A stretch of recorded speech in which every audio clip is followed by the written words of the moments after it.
नमस्ते और स्वागत है आपका रियलिटी चेक में। आज के एपिसोड में दो बिग अपडेट्स है, एक पास के आइकॉनिक प्रॉपर्टी से और दूसरी फ्यूचर के वेलनेस हाउसिंग ट्रेंड से। पहली स्टोरी है हर्षद मेहता की, जिन्हें स्टॉक मार्केट के बिग बुल माना जाता था।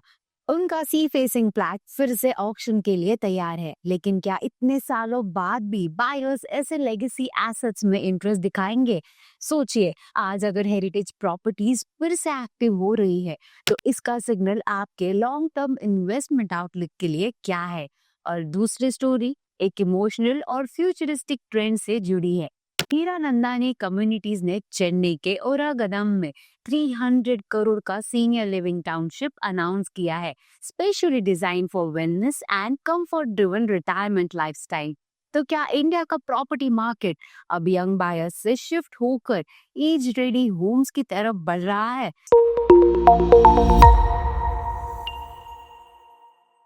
तो चलिए शुरू करते हैं एक आइकॉनिक फ्लैट का कमबैक ऑक्शन और नए इन्वेस्टर इंटरेस्ट के साथ। हर्षद मेहता, जिन्हें big bull of Dalal street कहा जाता था, उनकी कहानी पे वेब सीरीज स्कैम 1992 और फिल्म द बिग बुल तक बन चुकी है और अब एक बार फिर उनका नाम रियल एस्टेट हेडलाइंस में है। ये flat Vandana cooperative housing society के सेकंड फ्लोर पर है, जिसका super built up area 1150 square feet है। Special court for securities transactions ने अक्टूबर 10 को इस प्रॉपर्टी को as is where is basis पर बेचने की परमिशन दी है। मतलब जैसे कंडीशन में फ्लैट है वैसे ही उसे बेचा जाएगा। ये प्रॉपर्टी पहले सुशीला शाह के नाम पर थी, जो रोमिल एक्सपोर्ट्स फर्म की पार्टनर थी। अब कोर्ट के ऑर्डर के तहत एज अ जजमेंट डेप्टर अब ये फ्लैट ऑक्शन के लिए लिस्ट किया गया है। मार्केट एक्सपर्ट्स के मुताबिक इस एरिया में एक अनएंकम्बर्ड फ्लैट का रेट 45,000 to 50,000 पर स्क्वायर फीट तक है। लेकिन इंटरेस्टिंग बात यह है कि इस फ्लैट को 2021, 2023 और 2024 में 3 बार ऑक्शन करने की कोशिश हो चुकी है, लेकिन कोई बिडर नहीं मिला। हर्षद मेहता के इतना बड़ा एम्पायर खड़ा करने के बाद 2001 में जेल में उनकी हार्ट अटैक से डेथ हो गई थी। इसके पहले भी अथॉरिटीज ने हर्षद मेहता के कई एसेट्स ऑक्शन किए थे, जैसे वर्ली सी फेस की 8 फ्लैट्स जो 2009 में 32.6 करोड़ में बेचे गए थे। तो जब मुंबई का एक ओल्ड एसेट स्पॉटलाइट में आया है, वही चेन्नई के रियल एस्टेट मार्केट में एक नया चैप्टर लिखा जा रहा है।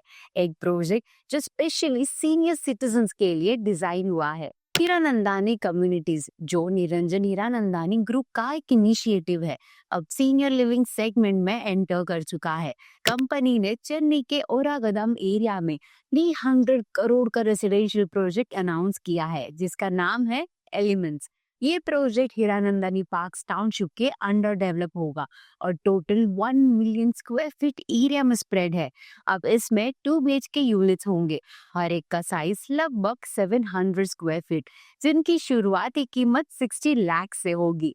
प्रोजेक्ट का फोकस एक वेलनेस ड्रिवन लाइफस्टाइल क्रिएट करना है, जहां सीनियर्स की कंफर्ट और सेफ्टी दोनों का ध्यान रखा गया है। अब ये टाउनशिप 4.5 एकर्स में बनेगा और total 400 senior friendly homes offer करेगा, वो भी 2 फेजेस में।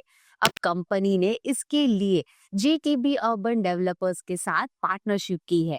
निरंजन हीरानंदानी ने कहा कि ये कोलैबोरेशन एक वर्ल्ड क्लास कम्युनिटी क्रिएट करेगा, जहां लाइफस्टाइल और केयर दोनों सीमलेसली इंटीग्रेटेड होंगे। ओरागदम लोकेशन की बात करें तो ये चेन्नई का लार्जेस्ट इंडस्ट्रियल और R&D हब है। यहाँ से पड़ापाई और SP कोयल फ्लाईओवर्स और 300 करोड़ इंडस्ट्रियल कॉरिडोर रोड की वजह से कनेक्टिविटी काफी स्ट्रांग है। अब हीरानंदानी पार्क्स में अब तक 1500 अपार्टमेंट्स, 55 एकर्स प्लॉटेड डेवलपमेंट और 65,000 square feet retail space deliver किया है। अगला फेज प्रीमियम विलास, कमर्शियल स्पेसेस और कम्युनिटी इंफ्रास्ट्रक्चर पर फोकस करेगा। कंपनी के मुताबिक टाउनशिप से अगले 5 साल में 4,000 करोड़ का टॉप लाइन रेवेन्यू जनरेट होने की एक्सपेक्टेशन है और फ्यूचर प्लान्स में पनवेल और पवई जैसे लोकेशंस में भी सिमिलर सीनियर लिविंग प्रोजेक्ट्स शामिल है। तो ये था आज का रियलिटी चेक, एक ऐसा प्रोजेक्ट जहाँ रिटायरमेंट एक नई शुरुआत बन रही है। अगर आप भी अपनी फैमिली को एक ऐसी लाइफ देना चाहते हैं जहाँ उनके लिए कंफर्ट, केयर और डिग्निटी हो तो इस प्रोजेक्ट को जरूर कंसिडर करें। कमेंट्स में बताइए आप अपने पेरेंट्स के लिए क्या चाहिए, सिर्फ एक एड्रेस या एक peace filled home. Also subscribe to nobrokreach.com for reality check, your everyday guide to smart real estate moves.